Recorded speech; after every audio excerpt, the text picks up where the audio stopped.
मौका के लिए।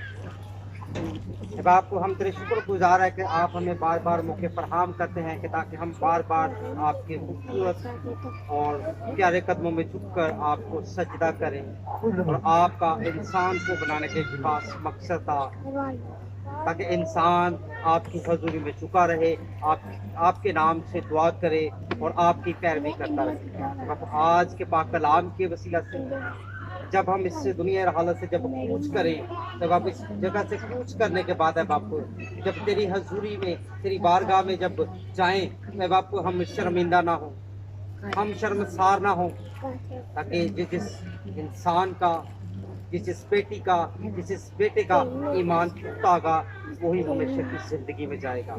बेशक मेरे खुदावंदा, जिस इंसान का ईमान टूटा होगा वो अपने ईमान के वसीला से उस हमेशा की जिंदगी में दाखिल होगा, और जिसमें ईमान की कमी होगी वो उसी जगह पे जाएगा जहाँ पे सारी जिंदगी का रोना है। बाप आज हम सबों को अपने पाक कलाम के वसीला से अपने गहरे मसा से भर देना, ताकि हम अपनी जो जिंदगी के दिन बचे हैं उन जिंदगी के दिनों को गिनना सीखें और अपनी आखिरत को संवारें। अभी भी अगर हमारे अंदर कोई भी कमी कमजोरी है, आज अपने पाक कलाम के वसीला से, यीशु के नाम के वसीला से अपना जलाल जाहिर कर, ताकि हमारे तमाम जिस्मों में से तमाम कमी कमजोरी जाती रहे, ताकि जब हम इस दुनिया की हालत से जब पूछ करें तो तेरे पास आके शर्मिंदा ना हो। तो आज के पाक कलाम के वसीला से जितनी जितनी जानों ने आप तेरे पाक कलाम को सुना उनको कसरत से इस्तेमाल करना और तेरे पाक कलाम की मीठी बातों पर अमल करें, ताकि ये अपनी आखिरत के दिनों को संवारे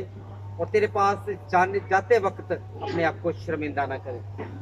और ज़बूर के मुताबिक कोई जान मरने के बाद तो खुदा को याद नहीं करता, जो जान जिंदा है खुदा को याद करे, अपने ईमान में रहे तो खुदा बाप के पास जा सकती है। आप सब जानते हैं कि हमने कहाँ जाना है, हमारे पास खुद अख्तियार है। अगर हम अपने आप को दुनियावी उलझनों में फंसा लेंगे तो हम दुनियावी बातों में रह जाएंगे। आप आज इस पाक कलाम के वसीले से सबको छुइएगा, मसा कीजिएगा, बड़ी बरकत दीजिएगा। जो कुछ मांगा पाया खुदा यीशु मसीह के पास पूछता हूँ।